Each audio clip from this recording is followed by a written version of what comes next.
20 years of waiting, 16 wins, 3 losses, 1 cup. The Canes are the 2026 Stanley Cup Champions. Welcome to this special side piece of 15 Friends podcast. I'm Jeff. The crew's here, and we're still on a high. Today's show is just brought to you by the Canes. So the guys are here. Take a seat. Campbell? Oh man, kind of emotional with that intro, Jeff, and the kind of the tropical music was funny considering we're going to be talking about ice hockey for the next 45 minutes. So good selection. I think we've got a fitting outro as we leave the podcast tonight as well. So you're going to want to stick around for kind of the final call that was on the radio. From the Canes broadcasting team. It was very special. We all just listened to it. It all gave us goosebumps. So, Norm, how we feeling tonight? Good to see you. Oh, it's good to be seen. Better not to be viewed. I'm telling you right now. I'm just stoked and pumped up. This Canes win has me excited. So I got a lot of energy built up. Y'all may feel it today, and maybe calmer heads will prevail today. You think? No, Norm, you're always bringing the energy. I love it. Derek, good to see you. Well, how come you're smiling ear to ear, buddy? I don't know, man. I haven't stopped smiling for a couple of days. It's surreal, man. I'm letting it sink in a little bit. I don't know when it's going to really, really hit me, but man, I'm just ecstatic. Nice to see the boys hoist a cup. As we plug in one other member of the crew who just walked in, Kyle Pierce was supposedly a no-show, but he just showed up. So this is fantastic. Kyle, quick hello. Hello there, everyone. Just getting in, hot off of a plane ride to take my friend back to the airport. You took a plane to the airport to drop your friend off to get on a plane? Yeah, basically. That's a weird way to do it. That's what you got to do around here. Hey, Yeah. These Raleigh streets are wild. You better have a helicopter, an airplane, Cessna, something. I got here as soon as I could. So today we are going to, this is the side piece episode number 2 of the 15 Friends podcast, and we're going to kind of dissect the Canes season, their playoff run, and a few little tidbits about just how special really this victory was. The Stanley Cup victory and how dominant it was. So I think just getting right into it. Derek, kick us off because you're always so eloquent in your view of hockey and how you watch it and you listen to a lot of. You're well informed. Canes win in dominating fashion. Walk us through some of that. Yeah, man, it's special. It's Paul Bissonnette called him the most underrated wagon of all time. They ran through the playoffs like a hot knife through butter. No one picked them. Everybody wanted to pick against them. And they played their own way. And we talked about it earlier, that last game, that game 6 was exactly the right finish for that team. They just put the absolute anaconda chokehold on Vegas and didn't allow a shot for some 20-plus minutes. I mean, they just beat them down, and you could almost see Vegas kind of just shaking their heads. They just couldn't get anything done, and the Canes played their way, and it's a controversial way. People have, questioned, are you playing man-to-man all the time? Not everybody does that. You play this grinding game that probably keeps stars like Mikko Rantanen's a guy who didn't want to be here. Mitch Marner notoriously said, nope, I do not want to be traded to Carolina because it's a hard way to play. And if you're a star, in air quotes, you may score less points. We had a debate among our friends today about Sebastian Aho. And it's, Aho didn't play well. It's like, well, he didn't score a lot in the finals. But if you know hockey and you watch 200 feet of hockey every night, he did play well. And I think the style that team plays is we're going to play our bag off every night, all night. You're going to get tired of looking at us. And then when we get our chances, somebody's going to take advantage. And it's not always the, quote, stars. Sometimes it's just the second line, the third line. I mean, the second line was the best line throughout the playoffs. That Hall, Blake, Stankoven line was absolutely unstoppable. Dominating. But they play the same way all the other lines play. They just happen to find some breaks and some chances. And I don't think we give Aho enough credit for the amount of pure apparel he sells in the Raleigh-Durham Oh, triangle yeah, area. sure. Every jersey T-shirt is Aho. Yep. Number So 20. let's just be real. To some people may not believe he performed at the level. I would disagree as a novice. But at the same time, man, when it's time to sell some merch, you put the AHO, baby. Holla at your boy. I mean, the first line shut their first line down. So, that's what you could say that their job was, right? To stop their line one from doing much of anything. And I think the Aho Jarvis fetch line did that. Enough said. I don't know. And they scored a lot of goals in the final round. Now, if they got shut out twice and they lose a 6-game series, it's fair to go, hey, where are the first liners? Like, those are the guys you really need to step up. But when everything's going well and everyone's playing well, it's keep going over the boards and doing your job. Something I noticed that was really cool, when the clock is counting down, all the players jump over the boards. Aho jumped back and jumped on Rod, which I thought was really cool. And Rod's the kind of guy that if Aho wasn't playing well, or Jarvis or any of the guys, like, he didn't shorten his bench. He didn't take minutes away from anybody. So clearly he was fine with their performances. Obviously you always want more and you want better, but it wasn't like he was like, oh, these guys stink. Kyle, you watched every second of the series. What were your key takeaways in the Canes winning in such dominating fashion? Just very happy that one of the two teams that I wanted this year got the win. So incredibly excited about that. I thought overall it was great. I mean, obviously when Freddie didn't get to finish off what would have been a legendary, playoff run, left it in the hands of Mr. Bussi, and played amazing. But again, if it's Carter Hart giving up that many goals, that's tough. And he's supposed to be top level goalie, and if we're still getting him for 4 at least through every single game, that was pretty good. I was really surprised we didn't see Aiden Hill.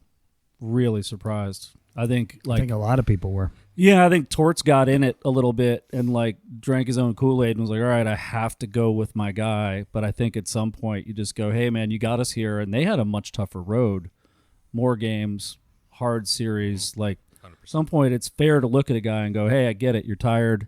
You got us here. Take a night, chill out, rest, relax. We'll bring you back for another one. But didn't happen.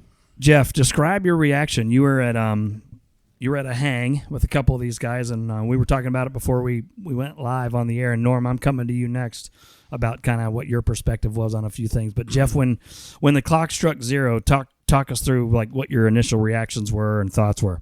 Well, there was a video that was put out by our hang, and there was a comment made about my enthusiasm, but I was just taking in the moment, and I was a little misty-eyed and just I wanted to see everything on the screen. So while you would think that you'd just be jumping up and jumping all over the place, 20 years, man. It was just an experience. It was just awesome. I mean, this whole series, we swept the first two teams 8-0, Montreal 4-1. It's dominating. I know. It's Historical. just insane. Once we put Bussi in, it's I love Anderson to death, and he brought this team through the playoffs, and whatever he went through at the end during the series, Bussi came in and just kept the house down, and those guys are tits in my book. Yeah, if you ask me. Absolutely. But I was just wanted to take it all in. That's all. So.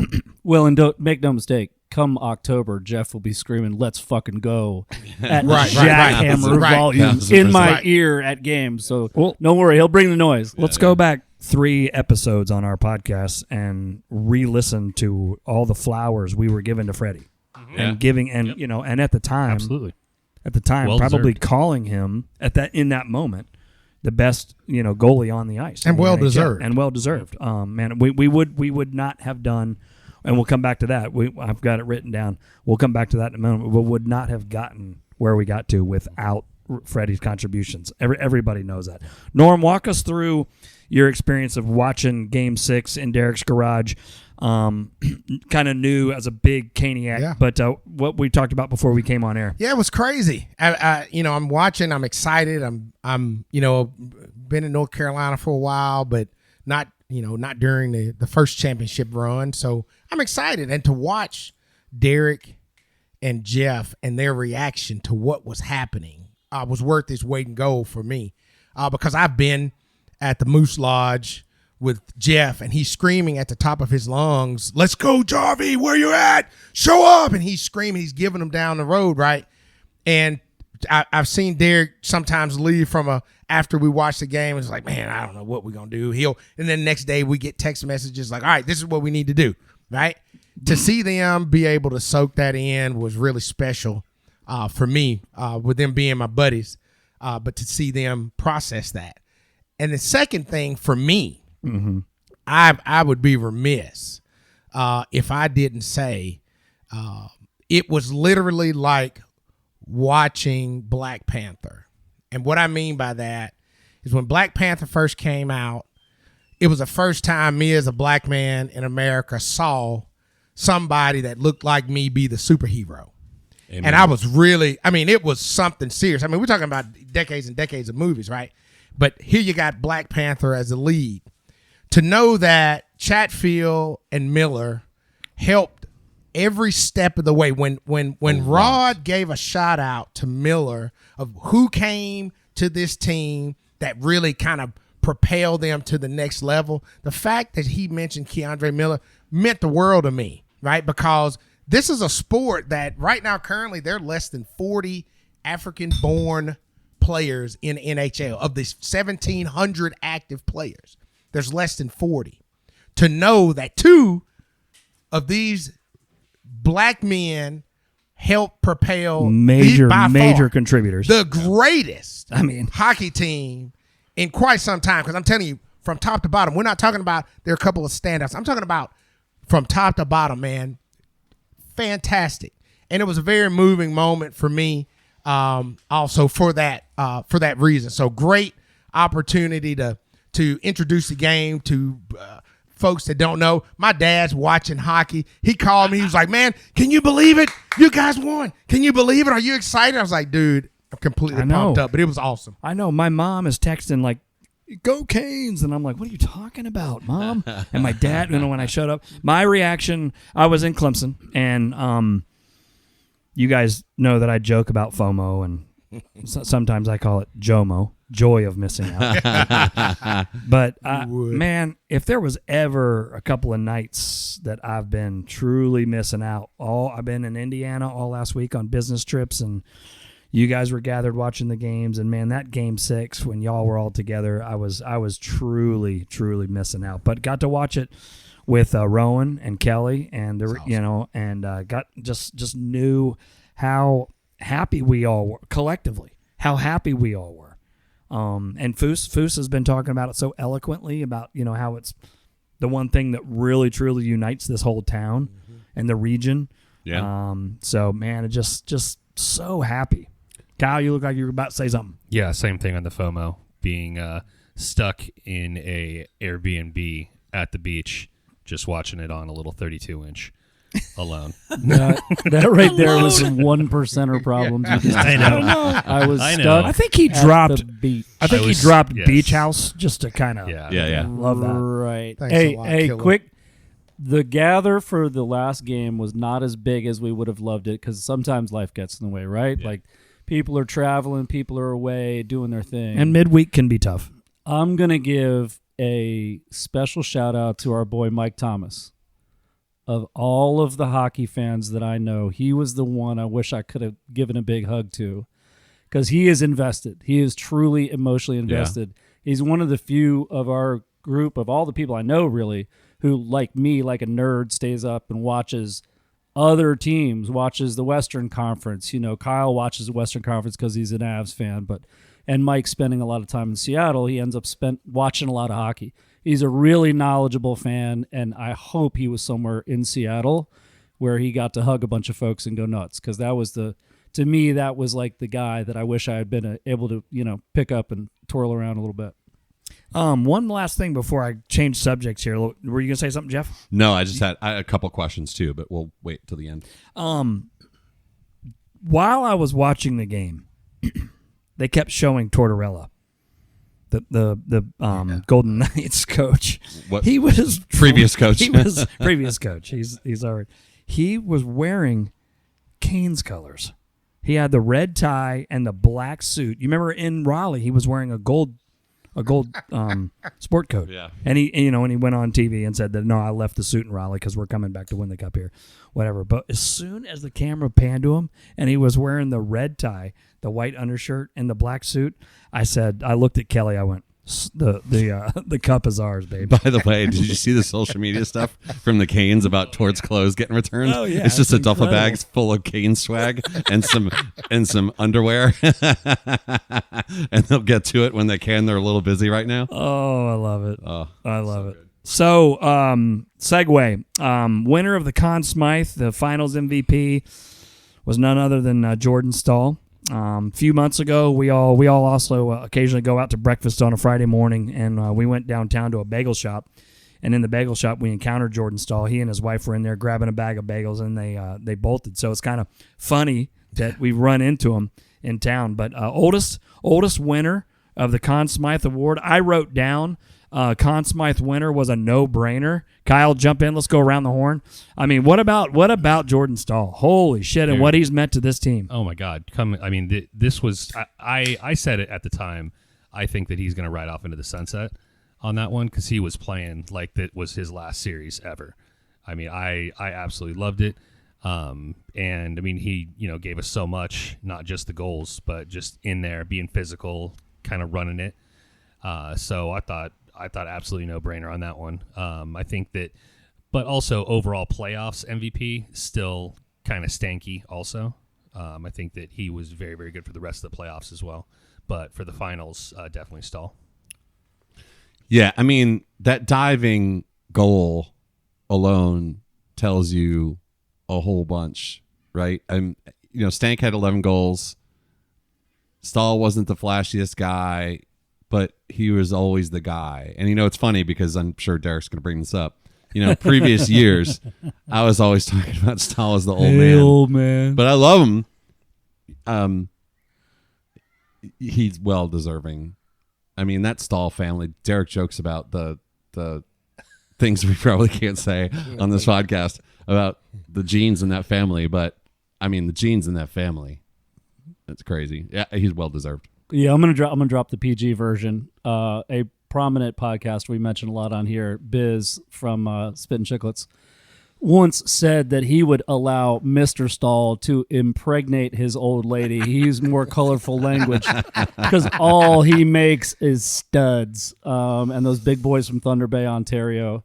I couldn't say it better. Funny, who was the leading scorer for the Canes in the playoffs? Anybody know? Stank. Scorer. Oh, Was it he had Blake? points. Blake. Blake Yeah, had the most Blake, points Blake, total. Blake. Jackson Blake. The youngest This player on the team, 22 was years his old. come out party. He is going to be a filthy bastard coming up Yeah. and signed He looks so good. forever. So you talk about riding off on the sunset, whatever. Wouldn't blame him if he did. The media darling at the moment. I mean, truly the team captain. I mean, if there's ever like a alpha male for a team, for us, Jordan Staal is the guy. He's 34. He's got legs under him. No. He's 37. 37. Okay, 37. He's got legs. I think he'll play 3 more years. I would say minimum 2. I heard a really interesting thing last year, and I can't remember where I heard it. I can take a guess though. Somebody had the opinion that maybe what he does, and I guess some captains have done this in the past. For his last season, he takes an A and gives the C to Aho or to Slavin. Yeah. And so he rides shotgun for a year and lets somebody else be the captain and kind of recedes for a season. I don't hate that. No, that'd be a cool way to do it. Well, I do have to say again, as kind of the noob in the hockey world, a stud's a stud. I mean, I don't care if it's football, basketball, baseball, lacrosse, soccer. Man, if you're a stud, you're a stud. That's Staal guy. I mean, when he lifted that cup up, it was like, oh, is this all? I thought we had been practicing for this. This is as heavy as this thing is. He's a big boy. He plays mean. And he almost plays with this, I'm going to get you back. If you do something dirty, I'm going to get you. But it may not be this game. It may be 2 games later in the series. I thought it was a thing of beauty. He was definitely the baddest boy in town. He's the BBB and definitely deserved that. Amen. Did y'all see the press conference where his daughter was there? That's the cutest thing I've seen in 15 why'd you years. hit that guy on the start of the game? Yeah. Yeah, because he talks shit. That's why. But also going back to that point, like there's so many people that are going back to that moment. Oh, yeah. Going, Staal stepped in against Brady Tkachuk, Yeah. the badass on Ottawa, and said, "Man, We're coming." It comes through me this year." That's real. For anybody else, anybody who watches Shoresy, who's like a real hockey nerd, set the tone. Set the tone, and he set the tone. 2 things that I picked up on. Also, Jordan Staal, by far the best playoff beard on the team. I mean, that thing was Lumberjack thick. business. He and Martinook could have made a whole new Bussi human looks being out good, of those too. beards. Bussi had some serious face. He had on a there. weird right here in the mustache. Yeah. He had a little bit of It was a little patchy like mine comes in. It was a little patchy on the It was side. patchy. Pay a I'm little just attention to the jealous. side. Let's not talk about Patchy. Hey, Um, I noticed something too. Hockey players, man, when they take their buckets off, There's some lettuce guys need issues. some clippers. But they just wear a bucket for half their life. Yeah, but I mean, come on, man. Let's get some clippers in the room and get cleaned up. Other thing about Jordan Staal that like major hats off. Who did he hand the trophy to first? When he handed the trophy off, who did he give it to first? Freddie. I mean, that was a true leadership move. 100%. Right there. Yep. So, And I think they all recognized it too, because you could just see how everybody was like, "Yep, that's definitely who you go to." Because there's no way they would have been there if it had not been for FA, yep. without a doubt. That's such a cool hockey thing too, because a lot of the young guys, like even Jarvis, he's an Olympian and an all-star, and he waited his turn. He went like waited. 18th. Yeah, I noticed that. Yeah, he was way back there. yeah, He was. and that's the difference between hockey players and every other athlete. Like I saw a comparison today of the Knicks celebrating the NBA championship, and the Canes celebrating the cup. The Knicks looked like they got their library card. Like they looked uninterested almost compared to like Staal losing his mind. Yeah. Or Jarvis doing the angel on the ice With his buddies? All his buddies jumped on him. And all of them crying. That was Everybody amazing. crying. So I posted a bunch of those reels on my story, and that one got the most likes. Did When it? Jarvis got piled on by his That was amazing. by his best friends. Those guys are part of the story too. Oh, 100%. So speaking of the story, let's move on to Rod the Bod hoists the cup. I mean, first of all, what Rod Brendamore has meant to the franchise, you can't underscore anything. He won the cup 20 years ago as a player on the team. Now as the head coach. You guys chime in like somebody who wants to talk, but it ends on me because I've got something to say about Rod. Well, he doesn't pay for a drink again. When we're all I mean, the statue goes up. It's got there has to be. There I mean, has to let's be. start that. Statue wearing Kidding a me? shirt or no shirt. Okay, awesome debate. So definitely no I mean, shirt. I'm for either. I'm just gonna say it. No shirt. Yeah, you are. Man, that dude convinced me to do push-ups last night Yeah. at midnight. Yeah. When I saw that post of him with no How shirt many- on, how many I was like, that IPAs? man's 55 years old. Man, I gotta look like that, baby. How many It's how many on. perniciouses were Did we? you put a bowl Just two. of Did it even- IPA under you and just like slurp a little bit every time you do a push-up? No, I Didn't had even put a dent in the caloric No. intake from the IPAs. no. I actually this morning had a bowl of ibuprofen because my shoulder was pretty jacked shoulder, up. yeah. But it's okay, Rod. You are an inspiration to every old dude It's amazing. on the planet. Captain in 2006, coach in 2026. We could talk about Rod for an hour. Seventh person Really? ever to win a cup as a player and coach a team and win a cup. Seventh? Seventh. There's person been that ever. many. Well, But there that's were according to AI. But No, they might not be a head said, coach. But there were 3 Yeah, that it was was for the- the same team. Yeah. So he's one of 3 that did it with the same team. Still, that's more than I would have thought. Oh, yeah. And to go to one of Brian Foo's favorite things about what a great community this is, we have a ton of friends who have seen him coaching first base, coaching third base for his kids' teams here locally. Like he is not. These are not prima donnas. These hockey guys are a different breed. What number Stanley Cup was this? Anybody know? I don't know. Like total? Yeah. in the Like was it like 97th, 112? Probably more than that. We should know that. I don't know. Yeah, I don't know. Yeah, they don't do it. They don't do it like the Super Bowl. They don't number them. Yeah. And Rod, if you ever hear this, come on the pod, buddy. Come on. Hey man, we're right around the corner. Come on, dude. You tarps off. all jumped in on the body part, the bod. I thought we were going to throw him some flowers first about how deserving he was. So as an old guy with a bad body, when I see an old dude with a good body, I have to tell him, hey man, well done, I player. mean, how old is he? 55? 55, and he could still play 12 minutes a night? Oh yeah. Well, I was hoping that like you guys would go around, say he's been amazing, he's on what he means to the franchise, and that's the stick, I was right? going to end with all the sexual stuff. No, Norm knocked that jumped out right for you. in. All right, I'll do. It that. was not sexual. This is one when you see. It's kind of like seeing a nice car, man. That's a nice car. Dang, look at that car. I'd like to be able to have a car like that. God. And I've got to get some raw car. I'm sorry, just like that. The guy is built nice, strong, healthy, in shape, and he looks like he could whip his whole team. How about this? On behalf of all the husbands in the entire state of North Carolina, Rod, keep the shirt on, your dude. Damn shirt on. Hell, even my wife's watching hockey now, Rod. Just Thank to you. even- I wonder why. To even see his comments about, it was all about the team. It was all about the fans. He was very,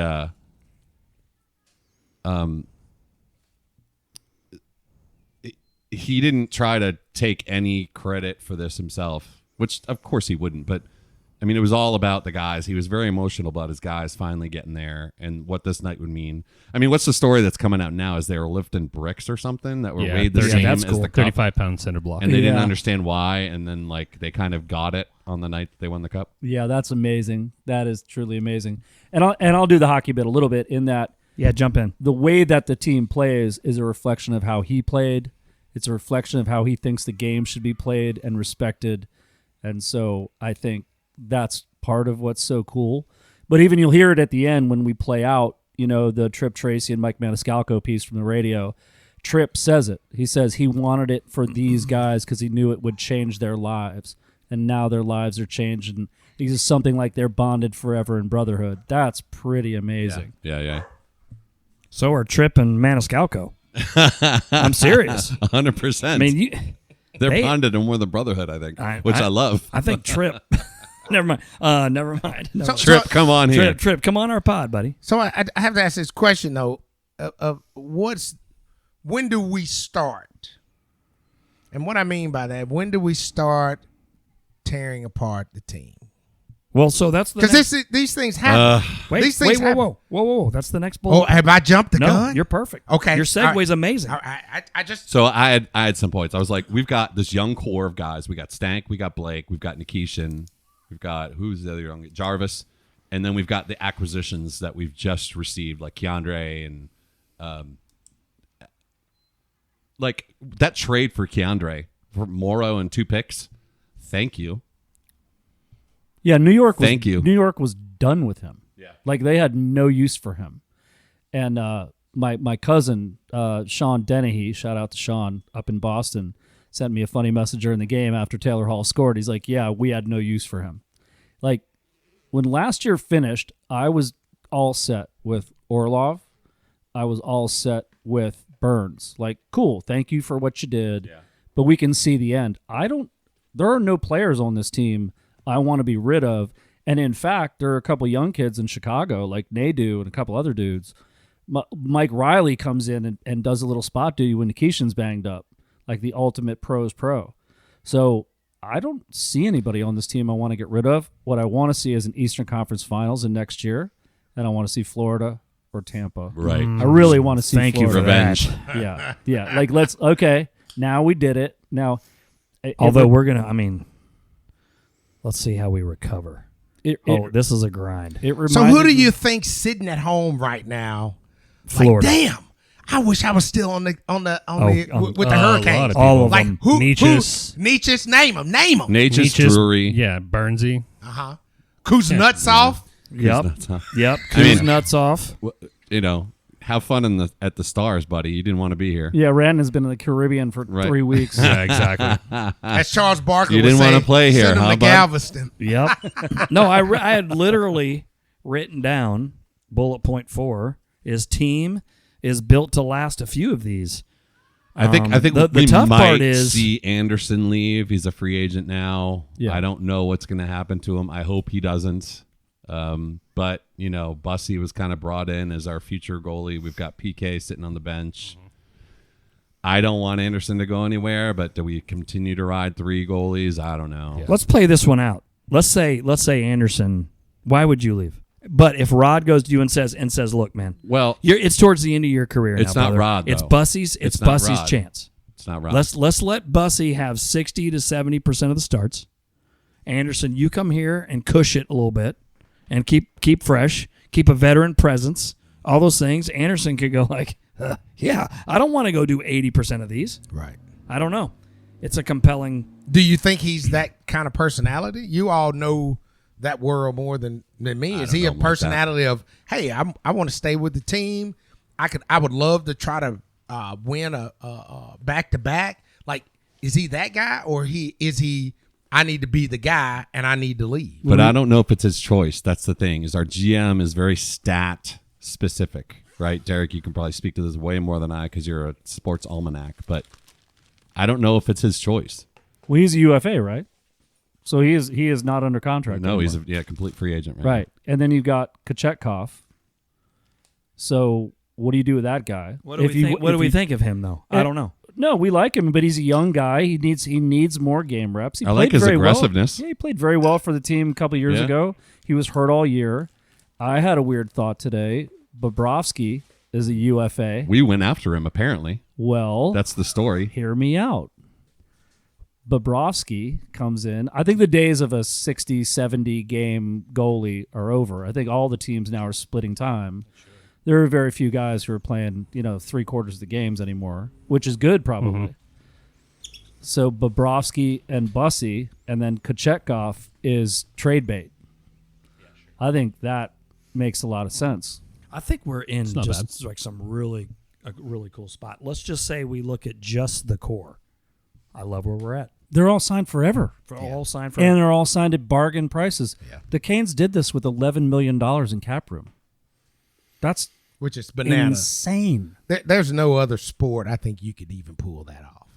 No, and they've got some young guys in Chicago that could be trade bait, or there's a couple guys on the squad now you could use as trade bait if you wanted to go get somebody like a Kucherov or a Barkov or somebody like that, try to pry them away from their team, and those guys would fit in system-wise here, except they're stars. the culture of this team. Let me just say one thing.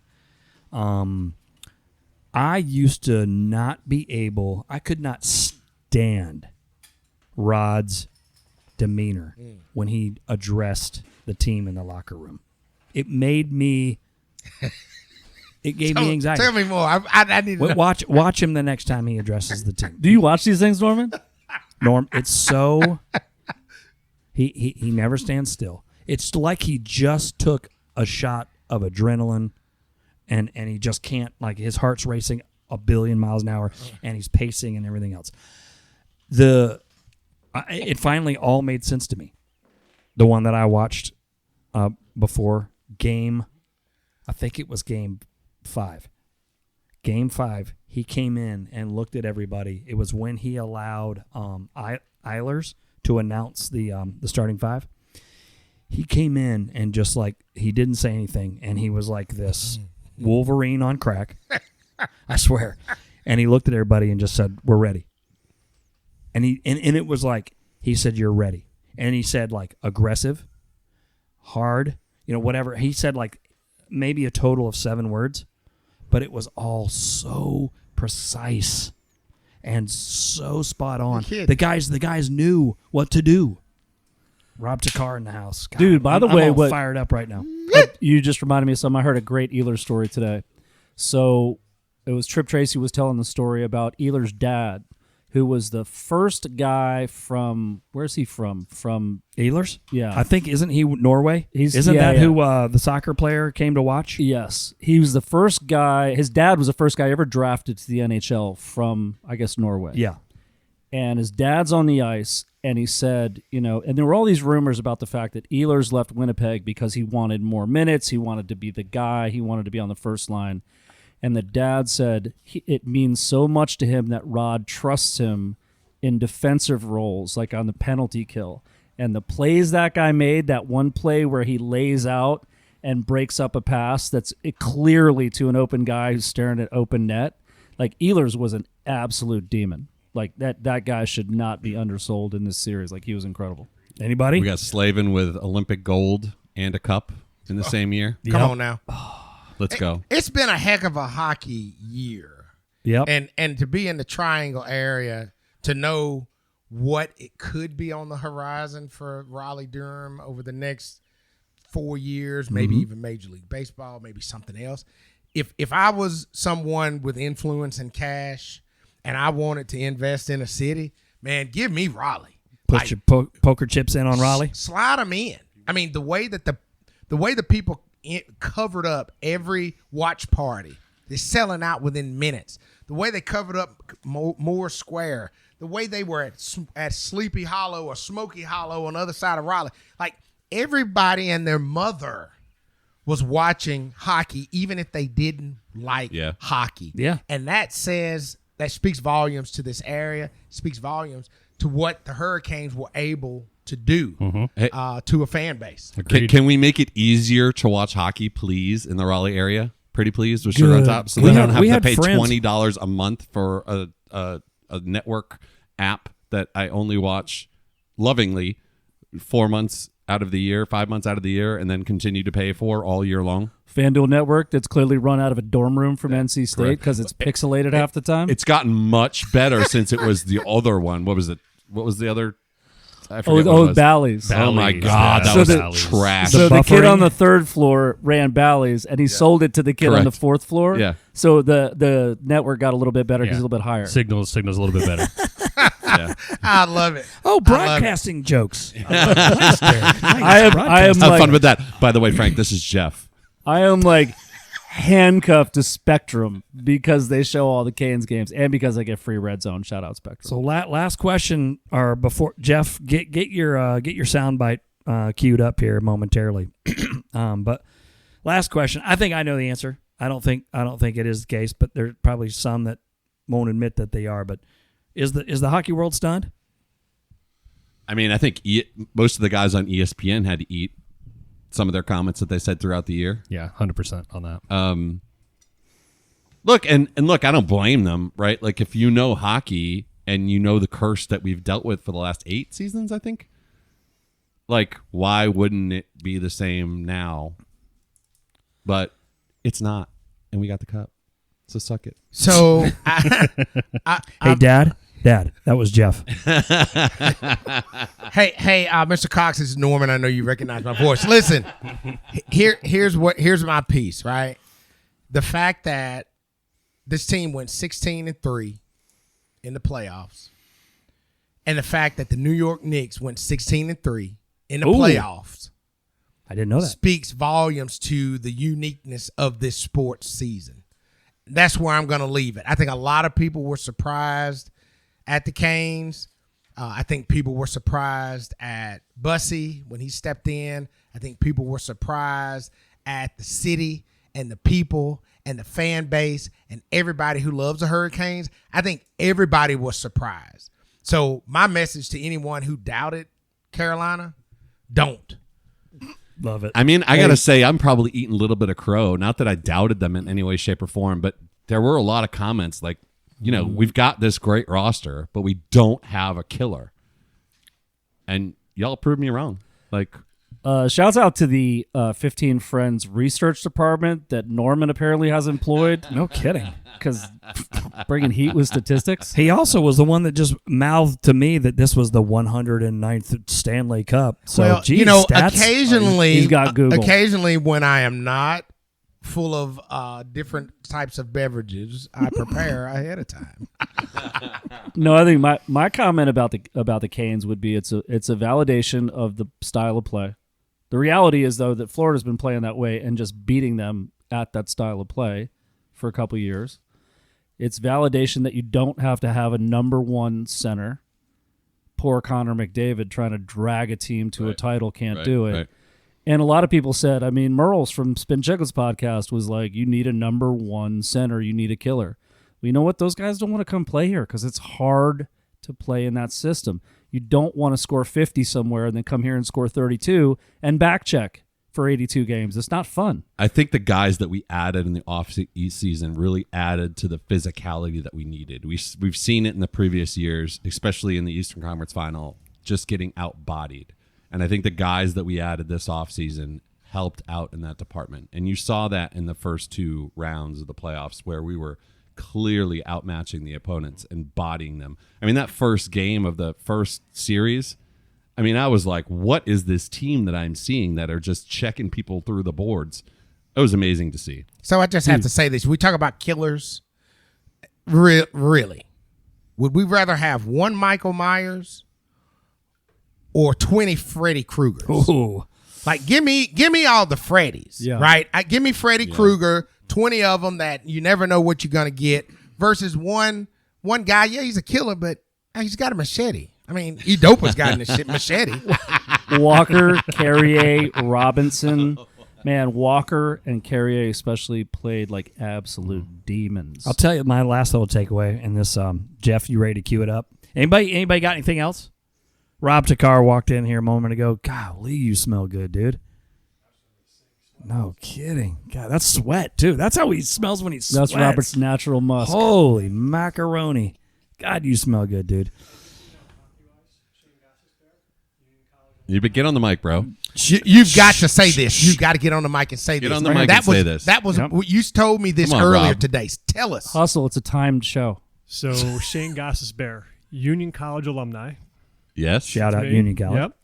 Won a national championship in college with Nice. Union College. Where's number 4? My number in high school. All right. We need to get Rob a shirt. Hey, Gossesbear, Hey, get on the pod. Norm, come on the pod, site. baby. Get on the site and get Rob a shirt. Come on, Ghost. Sorry about that thing I said about your hair earlier.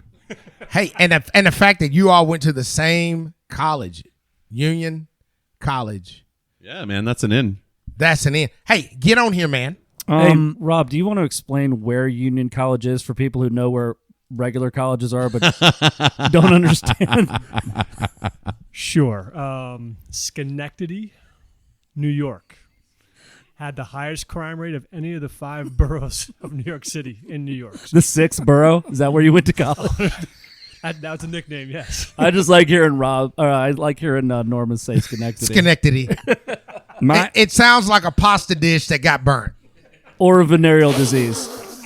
My involvement, Jeff, before you cue it up, involvement this year in the Canes was such that it's probably the first year that I've lived here. And I've always claimed to be a really good Canes fan. Don't put me on the spot, fellas, but I think at any given time I could name at least 12 players. Yeah, there you go. And that's pretty solid. And a lot of these guys that had weird names, Kuznetsov and Natchez and all these guys are gone. And who knows who will be gone, but it looks like we're pretty solid for the future. What a run. So. Unbelievable. We're still all on cloud 9. You just said that and I get goosebumps again. Like I've been getting goosebumps this whole week. It's been kind of fitting that we just started this podcast a few weeks ago, and a big part of what we've been talking about on each podcast is a little bit of a Canes playoff update, and here we are now doing a podcast dedicated to the Canes winning it all. And I think if you looked at the faces right now and knew all the people that aren't here tonight that have loved the Canes, for Scott Colliander, Mike Thomas, Mark Timberlake, the rest of the group. Everybody really. Just everybody. Craig, just for sure. Everybody Season ticket loves holder. this team so much. We just couldn't be happier for the Canes. I mean, Craig's the only season ticket holder out of the bunch, really. So. Yep. So shout out to Craig. Hey, Craig, shout out to you, baby. Sorry, you Heavenly couldn't brother. So I got 2 final points to say. Is that Are we finally in the place like what was that baseball movie with Brad Pitt where like the nerds and the jocks? Moneyball. So we got Tulski, the nerd, and the jock head coach. Oh, is that like a thing? Right? Do we get a nerd head coach and a jock, or a jock head coach and a nerd GM, and that's the secret formula? I don't know. I'm not sure. You don't like to talk about nerds. I like who we've got. And then that's it, really. Hey, Anybody else? One quick anecdote. Yeah. I once went to a season opening Pittsburgh Steelers game. They had won the Super Bowl the year before. By the second quarter, the fans in Pittsburgh were yelling that everyone should be fired.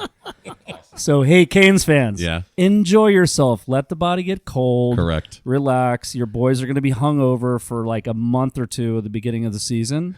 So if they're 500 going into November, calm down. They'll come around. One other thing that never mind. I'm not going to mention. Say it. So, This No, is 'cause it's a little side piece. haterade. This is a side It's piece. a little Let's haterade. go. Hey, Go for that's it. your nature. You're It's a a little troll. haterade. You're a troll. That's Say your it. nature. Did the celebration? Glasses off. I'm feeling good. Did the celebrations look better in the elbow room, or did they look better at Teats? Dude, everything looks better at the elbow I room. mean, the Raleigh celebration scene was a little soft, but that's okay. See, it was a little haterade. Sorry. Yeah, so Yeah, Marty. I'm not mad at And you. we got the parade on Saturday, which I am going to go to early. I'm trying to recruit some others, but yeah. So, bunch of jerks. We get the cup. Bunch of champions. Bunch of champions. Take us out, Jeff. So we're gonna go out with not with some music. This is probably gonna be a long outro. This is but sit tight. Trip Tracy and Mike Maniscalco, our local Canes announcers. You didn't get to hear them during the national broadcast, but there's always a camera on them, and they're on the radio here locally. And this is the final kind of, 30 seconds of the game or whatever. Listen to it. It's amazing. You probably don't know these guys very well if you're not from around here, but it's great. So thank y'all for listening. This has been another 15 Friends side piece, and let's go Canes. Good work. Love you, boys. 8 years ago, when Rod Brindamore was hired to be the head coach of the Carolina Hurricanes, he said the mission was to be the best team in the NHL. 5 seconds away. Played out, and the Carolina Hurricanes are the best team in the NHL. Won 2026 Stanley Cup. It's yours, Carolina, and it's coming back to North Carolina. The Stanley Cup. We got a passenger on the plane tomorrow, and the Hurricanes are world champions.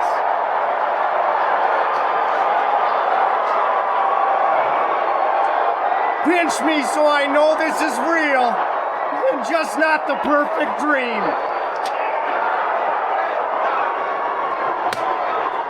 Your dream's a reality, Trip Tracy.